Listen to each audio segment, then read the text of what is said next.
Welcome back. Bulletin کے کریں گے باقاعدہ آغاز۔ آپ کو بتائیں گے رہنما نون لیگ اور سابق وزیر مملکت طارق فضل چودھری کے بیٹے کی میت ان کی رہائش گاہ چک شہزاد پہنچا دی گئی ہے۔ اہل خانہ کے مطابق ان کی نماز جنازہ آج شام 4 بجے ادا کی جائے گی۔ طارق فضل چودھری کے بیٹے اسلام آباد میں ٹریفک حادثے میں جاں بحق ہو گئے تھے۔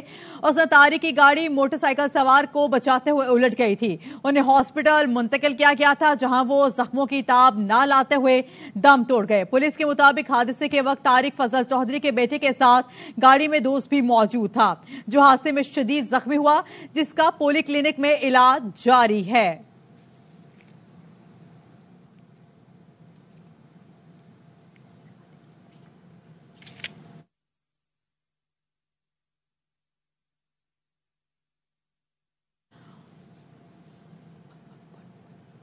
طارق فضل چودھری کے بیٹے کے میت ان کی رہائش گاہ چک شہزاد پہنچا دی گئی ہے۔ نماز جنازہ شام 4 بجے نون لیگ سیکریٹریٹ پارک روڈ چٹھا بختاور میں ادا کی جائے گی۔ وفاقی وزیر اطلاعات مریم اورنگزیب کی طارق فضل چودھری کی رہائش کا آمد۔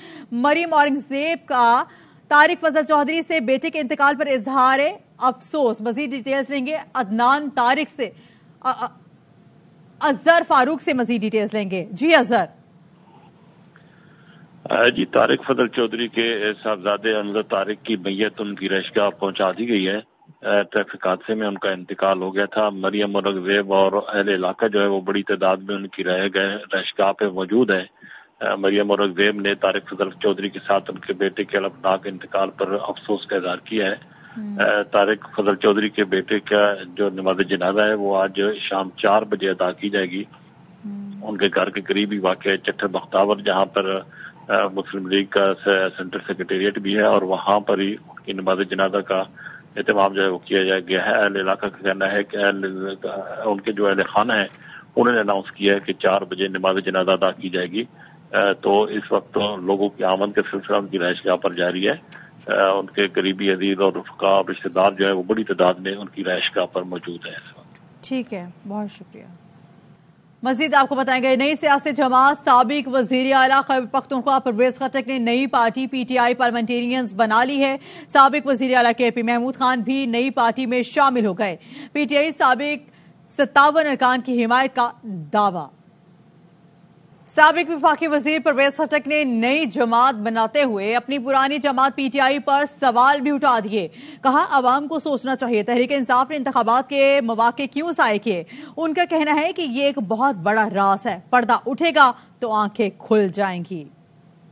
پاکستان کے عوام کو 2 سوال چھوڑتا ہوں جس پر سب کو سوچنا چاہیے۔ 3-4 دفعہ تحریک انصاف نے الیکشن کے مواقع کیوں ضائع کیے، یہ بہت بڑا راز ہے، اور یہ راز جس دن کھلے گا تو سب کی آنکھیں کھل جائیں گی کہ تحریک انصاف کا پروگرام کیا تھا۔ ہم نے جمہوریت کے راستے پہ چلنا ہے یا انتشار والا راستہ اپنانا ہے، اس وجہ سے نئی پارٹی کی بنیاد رکھ رہے ہیں۔ ہم سب پاکستان کے ساتھ ہیں، ہمارا فیصلہ پاکستان کے مفاد میں ہوگا۔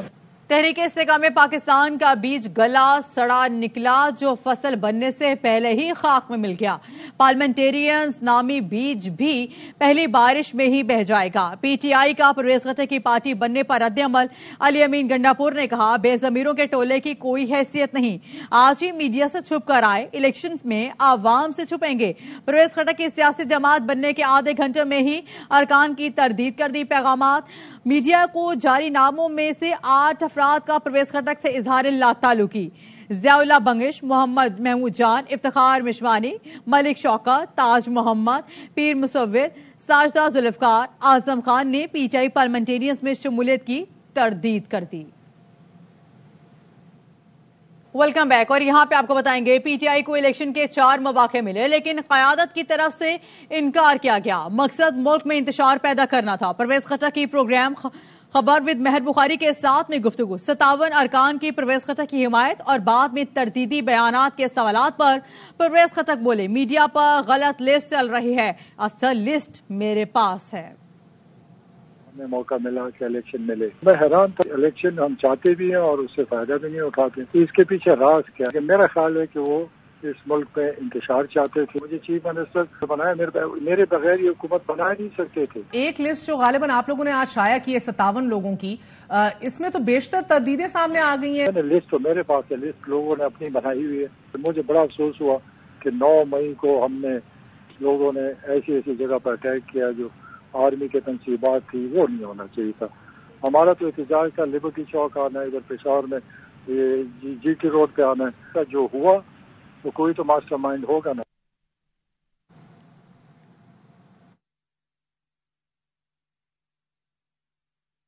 مزید آپ کو بتائیں گے. پرویز خٹک سے ملاقات میں 29 لوگ موجود تھے.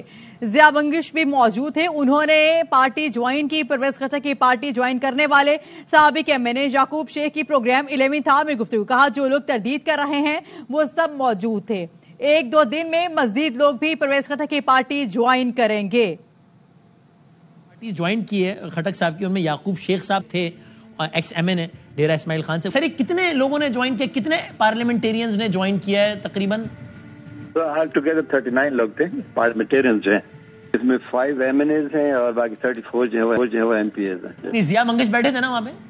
ہاں بالکل تھے. تو انہوں نے بعد میں کہا کہ میں نے جوائن نہیں کیا. انہوں نے بہت ساری چیزیں خود میں نے دیکھا ہوئے لکھتے ہوئے سب مینج کر رہے تھے چیزوں کو. کچھ لوگوں نے اور بھی ویڈیو بیانات جاری کیا، آپ بتا دیں. ان میں سے کوئی آج تھا مشتاق غنی، افتخار مشوانی، وزیر زادہ، اعظم خان، قلندر لودھی، مصور خان، عزیز اللہ، ان سب نے ویڈیو بیانات جاری کیے کہ ہم نہیں ہیں خٹک صاحب کے ساتھ. یہ میں نے جتنے نام لیے ان میں سے کوئی بیٹھا تھا آج؟ سارے بیٹھے ہوئے تھے، سارے آئے ہوئے تھے. تو یہ کیا کر رہے ہیں، وہاں سے نکل کے ویڈیو بیان جاری کر رہے ہیں سارے کہ ہم اس پارٹی میں نہیں ہیں؟ بلکہ میں تو یہ دیکھ رہا ہوں کہ مزید لوگ کل جوائن کریں گے، کل پرسوں اور جوائن کریں گے. رہنما پی ٹی آئی تیمور جھگڑا کہتے ہیں لوگوں کو اپنی سیاسی جماعتوں کے ساتھ کھڑے رہنا چاہیے. یہ اچھا رواج دنیا بھر میں ہے. کے پی میں 90% اور پنجاب میں 80% ہمارے لوگ پی ٹی آئی کے ساتھ ہیں. پارٹیاں بدلنے کا کلچر بدلنا چاہیے تاکہ سیاسی کلچر مضبوط ہو سکے. آف دی ریکارڈ میں گفتگو کرتے ہوئے بولے ہماری پارٹی پر اس وقت مشکل وقت آیا، گزر جائے گا. ہماری پارٹی پہلے سے زیادہ مضبوط ہوگی. سیاسی پارٹیوں کے ساتھ کھڑا ہونا چاہیے، اچھا رواج ہے، دنیا میں ہوتا ہے، پاکستان میں بھی ہونا چاہیے. جو حقیقت ٹھہرتی ہے نا وہ یہی ٹھہرتی ہے کہ آپ کی 90% پارٹی خیبر پختونخوا میں کھڑی ہے اور 80% پارٹی پنجاب میں بھی کھڑی ہے. اس کے علاوہ کہ آج کل P T I flavour of the day نہیں ہے. اچھی بات ہے کہ سیاسی پارٹیز جو ہیں وہ مستحکم رہے، کیونکہ اسی کے ساتھ آپ کا پولیٹیکل پروسیس میچور ہوتا ہے. اسی چینج سے ہمیں چینج چاہیے اور اس کے لیے آہستہ آہستہ کچھ ہمیں ایسے لوگوں کو اپنی اپنی پارٹیز کے ساتھ رہنا پڑے گا کہ ہمارا پولیٹیکل کلچر میچور ہو جائے. مشکل وقت ہم پہ آیا ہے، ایک ٹیسٹ ہے، وہ ٹیسٹ گزر جائے گا تو پارٹی ول کم آؤٹ اسٹرانگر. ملک بھر میں ووٹرز کی تعداد 12 کروڑ 60 لاکھ سے زائد ہو گئی ہے. الیکشن کمیشن آف پاکستان نے ووٹرز کا ڈیٹا جاری کر دیا. 26 سے 35 سال تک کے ووٹرز کی تعداد سب سے زیادہ 3 کروڑ 26 لاکھ سے زائد ہے. 18 سال سے 25 سال تک کے ووٹرز 2 کروڑ 35 لاکھ سے زائد ہیں. مرد ووٹرز کی تعداد 6 کروڑ 80 لاکھ اور خواتین ووٹرز کی تعداد 5 کروڑ 79 لاکھ سے زائد ہے.